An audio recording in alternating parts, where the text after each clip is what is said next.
கொழுந்தினை இந்தி நிலம்பிறை போலும் எயிற்றனை நந்தி மகன்தனை ஞான கொழுந்தினை புத்தியில் வைத்தடி போற்றுகின்றேனே.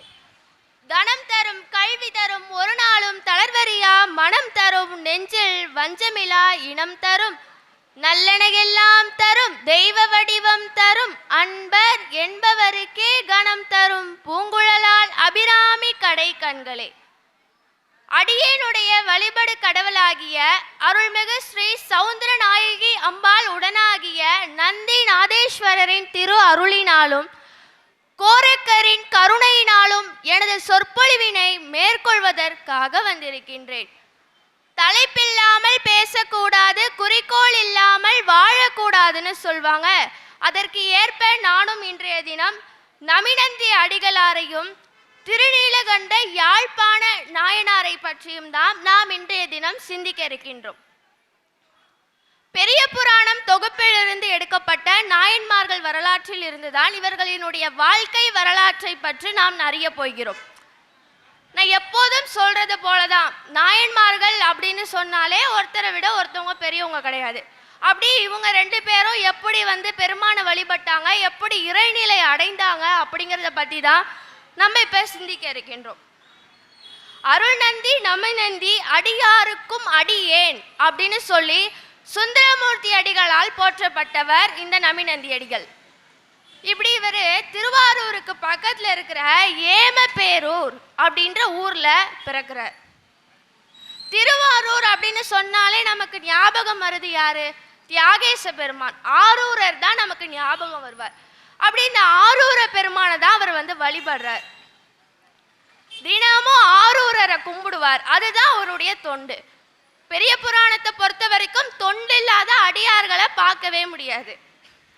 அப்படி இந்த அடியாருடைய தொண்டு என்னன்னா, தினமும் போய் ஆரூரரை வழிபடுறது தான் இவருடைய தொண்டு. அப்படி ஒரு நாள் போவார், 2 நாள் போவார், அப்படி பாதியெல்லாம் நிறுத்த மாட்டார், தினமும் போவார். அப்படி தினமும் தினமும் சென்று ஆரூரரை தரிசிப்பார். அப்படியே பக்கத்துல அக்னி மூலையில இருக்கிற அறநெறியாரையும் தரிசிப்பார். இப்படி அறநெறியாரையும் கும்பிட்டுட்டு ஆரூரரையும் கும்பிட்டுட்டு அவருடைய அழகெல்லாம் ரசிச்சுட்டு அப்படியே வர்றதுதான் அவருடைய வேலை. இது தினமும் தொடர்ந்து கொண்டே இருக்கின்றது. அப்படி போய்கொண்டே இருக்கும்போது ஒரு நாள் அப்ப அவர் என்ன பண்றாரு, வழக்கம் போல கோயிலுக்கு போறார். போய் ஆரூரரை பார்க்கிறார், அவர் அழக ரசிக்கிறார். பிறகு அறநெறியாரை பார்க்க வரார். அப்ப அந்த இடத்துல அறநெறியார்கிட்ட எரிஞ்சிட்டு இருக்க அந்த தீபம் மங்களா தெரியுது. அந்த விளக்கு இருக்குல்ல, அதுல இருக்கிற அந்த நெய் குறைஞ்சி அவருக்கு இந்த ஒளி கம்மியா தெரியுது. அது உடனே அவருக்கு எப்படி இருக்குதான், அந்த அறநெறியாரினுடைய தரிசனம் குறைவாக அவருக்கு கிடைக்கிறதாம். அதனால இவர் என்ன பண்ணாரு, நெய்யை ஊற்றி நம்ம விளக்க இன்னும் நல்லா எரிய வைக்கலாம், அப்போ சுவாமியினுடைய தரிசனம் நல்லா கிடைக்கும் அப்படின்னு சொல்லிட்டு என்ன பண்ணுறார், நெய் தேடி அழைக்கிறார். அப்போ பக்கத்தில் பார்க்குறார், அவர்கிட்ட நெய் இல்லை. சரி, கோயிலை விட்டு வெளியில் பார்க்குறார். அப்படி பார்க்கும்போது இந்த காலத்தில் தான் கோயில் வாசலில் கடைகள்லாம் இருக்குது, ஆனால் அந்த காலத்தில் அப்படி கிடையாது. அப்போ கோயில் வாசலில் கடைகளும் இல்லை. பக்கத்து வீட்டில் போகிறார். அவங்க சமணர்கள். அப்போ அவங்க வீட்டில் போய் கேட்குறாரு, சுவாமி இதை மாதிரி உள்ளார அறநெறியார்கிட்ட எரிஞ்சிட்டு இருக்க அந்த தீபம் அணையிறத போல இருக்கு, அதனால எனக்கு கொஞ்சம் நெய் இருந்தா தாங்க அப்படின்னு சொல்லி கேட்குறார். அதற்கு அவர் சொன்னாரு, ஒன்று இருக்குன்னு சொல்லியிருக்கணும், என்னால் நெய் தர முடியும்னு சொல்லியிருக்கணும், இல்லாட்டி தர முடியாதுன்னு சொல்லியிருக்கணும். ஆனால் அவர் ரெண்டுமே சொல்லலை. நேராக உள்ளார போகிறார். உள்ளார போய் பார்க்குறாரு, ஒரு செம்பில் தண்ணியை எடுத்துட்டு கொடுக்குறார். உங்க சிவனுக்கு தான் என்னமோ நிறைய சக்தி இருக்குன்னு சொல்றீங்களே, இந்த தண்ணியை வச்சு விளக்கேத்துங்க அப்படின்னு சொல்லி ரொம்ப ஏளனமா பேசுறார். யார? சிவபெருமான. அப்படி பெருமான ரொம்ப ஏளனமா பேசி அவமதிக்கிறார். இவர் என்ன பண்றாரு, ஒரு வார்த்தையும் சொல்லல. நம்மளா சாதாரண மனிதரா நம்மளை போல இருந்திருந்தாருன்னா நம்ம அங்க அவருக்கு எதிர்த்துக்கிட்டு வாதாடி இருப்போம். ஆனா அவர் இப்படி இல்லை. சாதாரணமா சரின்னு சொல்லிட்டு ஆலயத்தை பார்க்க செல்றார். அங்க போய் ஆரூரர்கிட்ட சொல்றார், சுவாமி நான் உன்னுடைய கோயிலில் இருக்கிற தீபம் அணியக்கூடாதுன்னு சொல்லி தான் நெய் கேட்டேன், ஆனா அவங்க இந்த மாதிரி ஒன்று அவமதிக்கிறாங்கன்னு சொல்லி ரொம்ப கதறார், அழுகிறார். சுவாமி என்னால தான் உன்னுடைய இந்த பெருமைக்கெல்லாம் ஒரு இழுக்கு வந்து விட்டதுன்னு சொல்லிட்டு அவ்வளோ புலம்புறார் சுவாமிகிட்ட போய். அப்போ ஒரு அசரறி வாக்கு என்னன்னா, அப்பா இந்த குளத்தில் இருக்குல்லையா தண்ணீர், அதை எடுத்துட்டு போய் நீ விளக்கு ஏத்து. அப்ப நீ யாரு நான் யாரு அப்படின்றதெல்லாம் இங்க உள்ளவங்க எல்லாரும் அறிந்து கொள்வார்கள் அப்படின்னு சொல்லி சிவபெருமான் அசரறி வாக்கு ஒலிக்கிறார். இதை கேட்டவர் என்ன பண்றதுன்னு தெரியல. ஒரு பக்கம் துன்ப கண்ணீர் போயிட்டு இருந்தது. ஆனா இப்ப பெருமாளுடைய அசரறி வாக்கு கேட்ட உடனே ஆனந்தத்துல மிதக்கிறார். அப்ப சிவபெருமான் சொன்னதை செய்யணும்னு சொல்லிட்டு வேகமா போறார். குளத்துல இருக்கிற தண்ணியை எடுக்கிறார், போய் விளக்க ஏத்துறார். அவர் நினைச்சது என்னன்னா, ஒரு விளக்க நம்ம ஏத்தணும் அப்படின்றதுதான்.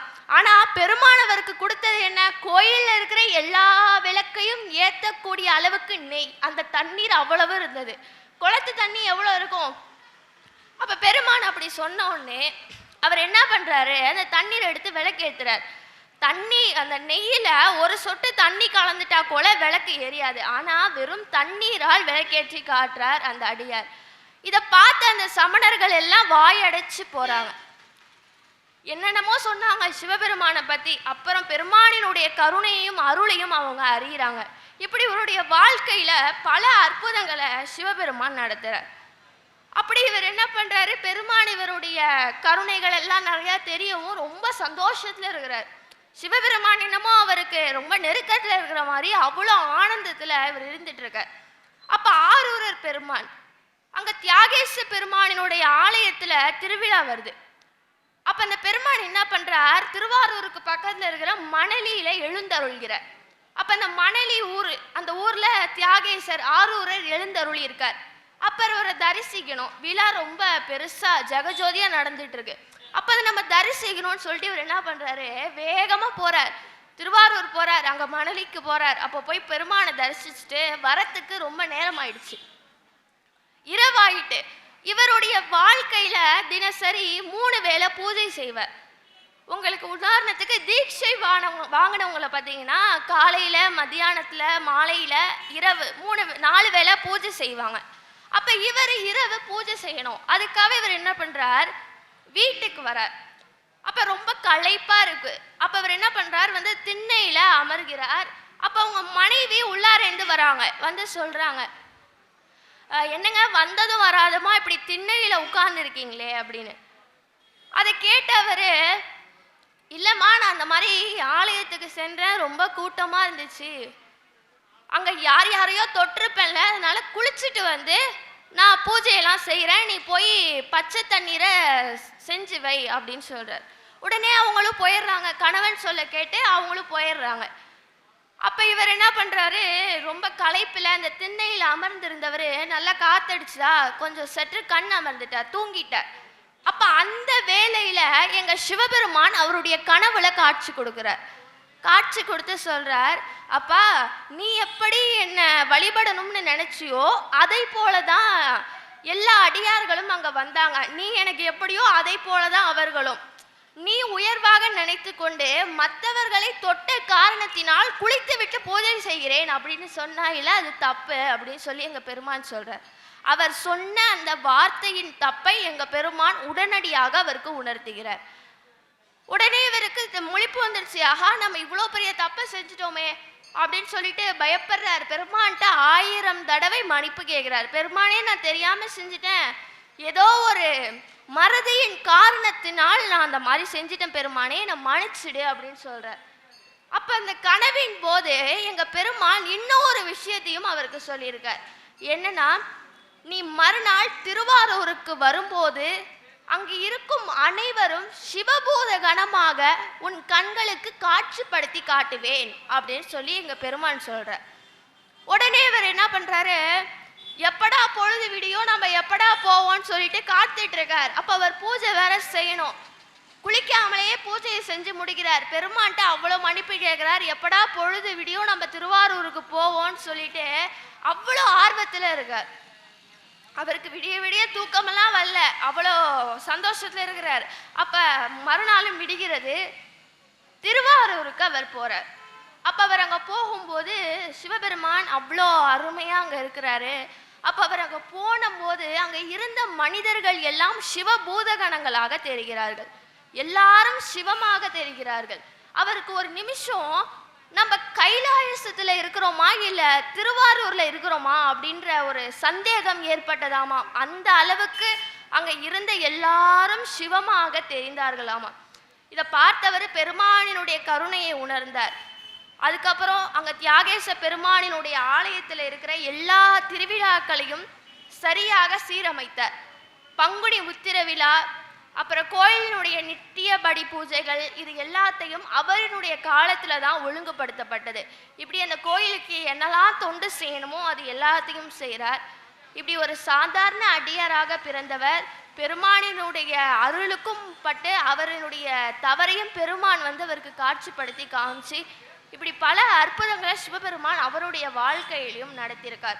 அதனால தான் சுந்தரமூர்த்தி நாயனார் சொல்லும் போது கூட ஆரூரில் பிறந்த அனைவருக்கும் அடியேன் அப்படின்னு சொல்லியிருக்கார். அடுத்ததாக பார்த்தீங்கன்னா திருநீலகண்ட யாழ்ப்பாணர். இவர் பாணர் மரபை சேர்ந்தவர். பாணர்கள் அப்படின்னு சொன்னா இறைவனுக்கு இசையால் அவரை புகழக்கூடியவங்க. சிவபெருமான் இருக்கார் இல்லையா, அவரை பாடல்கள் பாடி புகழ்பவர்கள் இருக்காங்க. இவங்க இசையால், இசை கருவிகளால் பெருமானை புகழக்கூடியவர்கள்.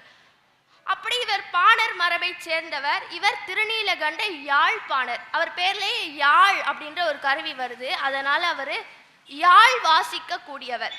சுந்தரமூர்த்தி நாயனார் சொல்லும் போதே திருநீலகண்ட குயவனாருக்கும் அடியேன் அப்படின்னு சொல்லியிருக்கார். ஆரம்பிக்கும் போதும் திருநீலகண்டர், முடிக்கும் போதும் திருநீலகண்டர். இப்ப நம்ம சிந்திச்சுட்டு இருக்கும் போது முடிக்கும் போது சொன்னார் இல்லையா, அந்த திருநீலகண்டரை பற்றி தான் நாம் சிந்திச்சுட்டு இருக்கோம். அப்ப இவருடைய வாழ்க்கை நல்லா போயிட்டே இருக்கு. இவரும் சிவபக்தர், அவருடைய மனைவியாரும் சிவபக்தர். அவங்க மதங்கை சூளாமணி அவங்களுடைய மனைவியாரினுடைய பெயர். அப்ப அவங்களும் மிகப்பெரிய சிவபக்தர். ரெண்டு பேரும் சேர்ந்தே என்ன பண்ணுவாங்களாமா, போய் பெருமானை தரிசிச்சுப்பாங்களாமா.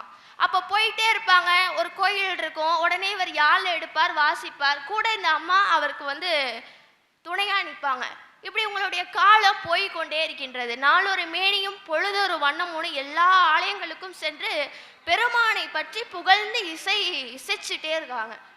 அப்ப பாண்டியர் தேசம் மீனாட்சி சுந்தரேஸ்வரர் சொக்கநாத பெருமானை பார்ப்பதற்காக அவர் மதுரைக்கு செல்கிறார். நம்ம சிவபெருமானுக்கு எல்லாமே தெரியும், எல்லாம் அறிந்தவர் சிவபெருமான். அப்ப இவர் வரது பெருமானுக்கு முன்கூட்டியே தெரிந்து அந்த ஊர்ல இருக்கிற பெரியவங்களுக்கு எல்லாம் உணர வைக்கிறார். எப்படின்னா கனவுல போய் சொல்றார். இத மாதிரி திருநீலகண்ட யாழ்ப்பாண நாயனாரும் அவருடைய மனைவியும் வராங்க.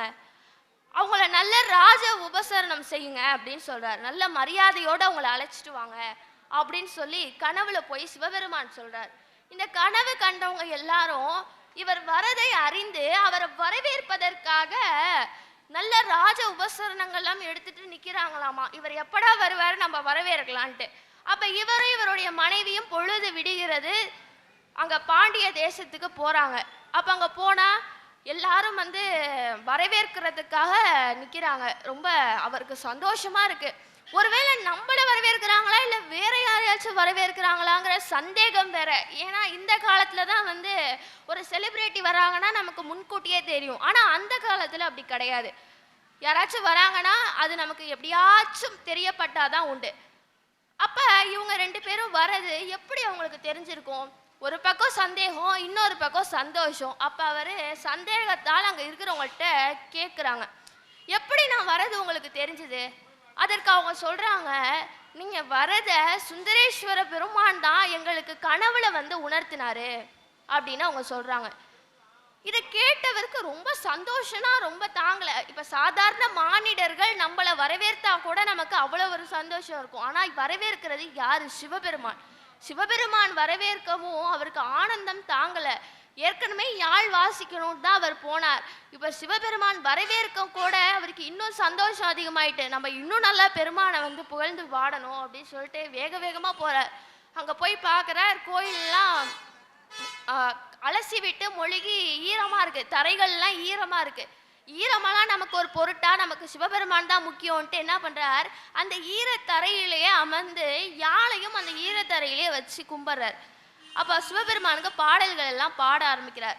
ஈரத்தரையில பட்டா அவருக்கும் எதுவும் ஆக போறதில்ல, அந்த யாழுக்கும் எதுவும் ஆக போறதில்ல, ஈரம் தானே. ஆனா சிவபெருமான் என்ன நினைச்சார்னா, இந்த ஈரத்தினால் கூட அவருக்கு ஏதாச்சும் துன்பம் வந்துவிடுமோ என்று எண்ணி, எங்க சிவபெருமான் இருக்கார் இல்லையா, அவர் என்ன பண்றார், முன்னாடி எப்படி அவரை வரவேற்க சொன்னாரோ அதை போல பொற்பலகைகளை போட்டு அவர் அதில் அமர வச்சு இசைக்க சொல்லுங்க அப்படின்னு எங்க பெருமான் அசரீரியாக ஒலிக்கிறார். இதை கேட்டவங்க உடனே என்ன பண்றாங்க, அவருக்கு பொற்பலகையெல்லாம் போட்டு அதுக்கு மேல உட்கார வச்சு அவரை இசைக்க சொல்றாங்க. அவருக்கு இன்னும் பெருமை தாங்கல. ஆஹா, பெருமான் நமக்கு இப்படியெல்லாம் உபசரணம் செய்யறாரே, சிவபெருமான் நமக்கு இப்படி பார்த்து பார்த்து செய்யறாரேன்னு சொல்லிட்டு இன்னும் அருமையா அவங்க மனைவியும் அவங்களும் சேர்ந்து பெருமானுக்காக அந்த யாழை இசைக்கிறாங்க. அப்படி யாழையெல்லாம் இசைத்து முடிச்சுட்டு அடுத்து கொஞ்சம் காலங்கள் அப்படியே அங்கே மதுரையில் உள்ள கோயில்களுக்கெல்லாம் செல்றாங்க. அங்கே உள்ள எல்லாத்தையும் இசைச்சு அங்கே கோயில் எல்லாத்துலேயும் சிவபெருமானை பற்றி புகழ்ந்து பாடி இதெல்லாம் செஞ்சு முடிக்கிறாங்க. அடுத்தது திருவாரூர் வராங்க. அப்படி திருவாரூர் வந்து அங்கே தியாகேச பெருமான்கிட்ட போய் யாழை இசைக்கிறாங்க. இப்படி அங்கேயும் யாழை இசைச்சு முடிச்சுட்டு அப்படியே ஒரு ஒரு கோயிலாக திருவாரூரை சுற்றி இருக்கிற கோயில்களுக்கு போகிறாங்க. இப்படி எதர்ச்சியா சீர்காழியில் இருக்கிற திருஞான சம்பந்த பெருமான இவங்க சந்திக்கிறாங்க. ரெண்டு பேரும் தெரியாமலேயே பார்த்து கொள்றாங்க. அப்ப இவர் தான் திருஞான சம்பந்தர், இவர் தான் வந்து திருநீலகண்ட யாழ்ப்பாணர் அப்படின்ற செய்தி ரெண்டு பேருக்கும் தெரிய வருது. அப்ப இவர் திருஞான சம்பந்த பெருமானினுடைய பெருமைகளை எல்லாம் அறிந்து அவரை வந்து பெருமையா சொல்றார் அந்த யாழின் இசையாலேயே. நீங்க வந்து என்னை ஏத்துக்கோங்க, உங்களோட நானும் வரேன்னு சொல்லிட்டு யார் கேட்கிறான்னா திருநீலகண்ட யாழ்ப்பாணர் திருஞான சம்பந்தரை பார்த்து கேட்குறாங்க. அதுக்கு அந்த திருஞான சம்பந்த பெருமான் சொல்றாரு, என் கூட பல அடியார்கள் இருக்காங்க, அதுல நீங்களும் ஒரு ஆளா வந்து சேர்ந்துக்கோங்கன்னு அவ்வளோ அன்போடு அவரை வந்து வரவேற்று கொள்கிறார். ஏன்னா இவர் பெருமானுக்கு அவ்வளோ அருமையா யாழ் வந்து இசைப்பார். அதனால அவருக்கு ரொம்ப பிடிச்சிட்டு சிவபெருமானை வழிபடுறவங்க யாரா இருந்தாலும் அவருக்கு பிடிக்கும். அப்ப இவர் இன்னும் சிறப்பா இருந்தாரா, இவர் என்ன பண்றாரு, நமக்கு நல்ல ஏத்த ஆள் தான் சொல்லிட்டு திருஞான சம்பந்த பெருமான் இவரையும் கையோடு அழைச்சிக்கிறார். அப்படி இவங்க ரெண்டு பேரும் சேர்ந்து ஒரு ஒரு ஆலயங்களா சென்று அவர் திருப்பதிகங்கள் பாட இவர் யாழ் இசைக்கன்னு சொல்லி எல்லா ஆலயங்களுக்கும் சென்று ரெண்டு பேரும் சேர்ந்து பாராயணம் செய்கிறார்கள். இப்படி இவங்க பல கோயில்களுக்கு போறாங்க. அப்ப திருஞான சம்பந்த பெருமானுக்கு திருமணம் வயது வருது. அவரு சிறு வயதிலேருந்தே பாட ஆரம்பித்தரும் இல்லையா, அப்ப அவருக்கு திருமணம் வயது வருது. அப்ப அவருக்கு திருமணம் செஞ்சு வைக்கலான்னு சொல்லி அவங்களுடைய பெற்றோர்கள் முடிவு செய்து ஒரு நல்ல மணமகளை தேர்ந்தெடுத்து திருமணம் செஞ்சு வைக்கிறாங்க. அப்ப திருமணம் எல்லாம் முடியுது. திருமண மேடையில திருமாங்கல்யத்தை அவர் சூடிட்டார். இப்ப திருமணம் முடிந்துடுச்சு. இப்ப அவர் என்ன பண்றாரு, நம்மளை தேடி வந்தவங்களுக்கெல்லாம் நல்ல விருந்து அளிக்கணும்னு சொல்லி ஒரு தீப ஜோதி அந்த இடத்துல உருவாக்கி இந்த வழியிலேயே சென்று எல்லாரும் கைலாயத்தை அடையும்படியாக அப்படின்னு சொல்ற. இந்த வழியிலேயே சென்று எல்லாம் கைலாயத்தை சேரணும் அப்படின்னு சொல்லவும் எல்லாருக்கும் பயமாயிடுச்சு. ஏன்னா ஒரு நெருப்பு அதுல போய் எல்லாரையும் இறங்க சொல்றாரே அப்படின்ற ஒரு பயம் மனசுக்குள்ள இருந்தது. இருந்தாலும் கைலாயத்தை அடைவது சுலபான விஷயம் கிடையாது, ரொம்ப கஷ்டம். ஈஸியா போய் பெருமான அந்த கைலாய காட்சியை பார்க்க முடியாது. இவர் என்ன ஈஸியா இதுல போக சொல்றாரு அப்படின்னு சொல்லி சந்தேகம் வேற. சரி, திருஞான சம்பந்த பெருமான் சொல்றாரு, அது எப்படியா இருந்தாலும் கைலாயத்தை போய் நம்ம அடைஞ்சிருவோம்னு சொல்லி நம்ம இந்த வழியிலேயே கைலாயத்துக்கு போவோம்னு எல்லாரும் அந்த நெருப்புல இறங்குறாங்க. அப்ப அதுல பல அடியார்கள் எல்லாம் இறங்குறாங்க, பல தம்பதியினர்களும் இறங்குறாங்க. இவங்களும் அதுல ஒரு ஆளா இந்த திருநீலகண்டரும் அவருடைய மனைவியும் சேர்ந்து அந்த ஜோதியில கலந்து சிவபெருமானை போய் தரிசிக்கிறாங்க. இப்படிதான் இவருடைய வாழ்க்கையும் நிறைவேறுது. இப்படி பல அடியார்கள் இந்த நாயன்மார்களினுடைய வரலாற்றை நாம் இந்த பௌர்ணமி சொற்பொழிவே நாம் வந்து சிந்திச்சு கொண்டு இருக்கின்றோம். போன மாதம் கூட மங்கையர்கரசியாரையும் அப்புறம் காரைக்கால் அம்மையாரையும் நம்ம சிந்திச்சோம். இப்போ இந்த மாதம் நமினந்தி அடிகளையும் திருநீலகண்ட யாழ்ப்பாறை பற்றியும் சிந்திருக்கோம். அடுத்த மாதம் வேற ஒரு அடியார்களோடு உங்களை சந்திக்கிறேன். உங்களிடமிருந்து விடை பெறுவது திருவாவாடுதுறை சைவ சித்தாந்த ஆதீனத்தின் மாணவி வே மோகனலட்சுமி வடக்கு பொய்கைநல்லூர். உண்ணாமுலை உமையாளொடும் உடனாகிய ஒருவன் பெண்ணாகிய பெருமான்மலை திருமாமணி திகழ மன்னார்தன அருவி திரள் மலலை முழவதிரும் அண்ணாமலை தொழுவார் வினை வலுவாவண்ணம் திருச்சிற்றம்பலம். உங்களிடமிருந்து விடைபெறுகிறேன். எனது சொற்பொழிவினை கேட்ட உங்கள் அனைவருக்கும் மற்றும் இந்த மேடையில் பேசுவதற்கு வாய்ப்பளித்தவர்களுக்கும் மனமார்ந்த நன்றிகளையும் தெரிவித்துக் கொண்டு விடைபெறுகின்றேன். நன்றி, வணக்கம்.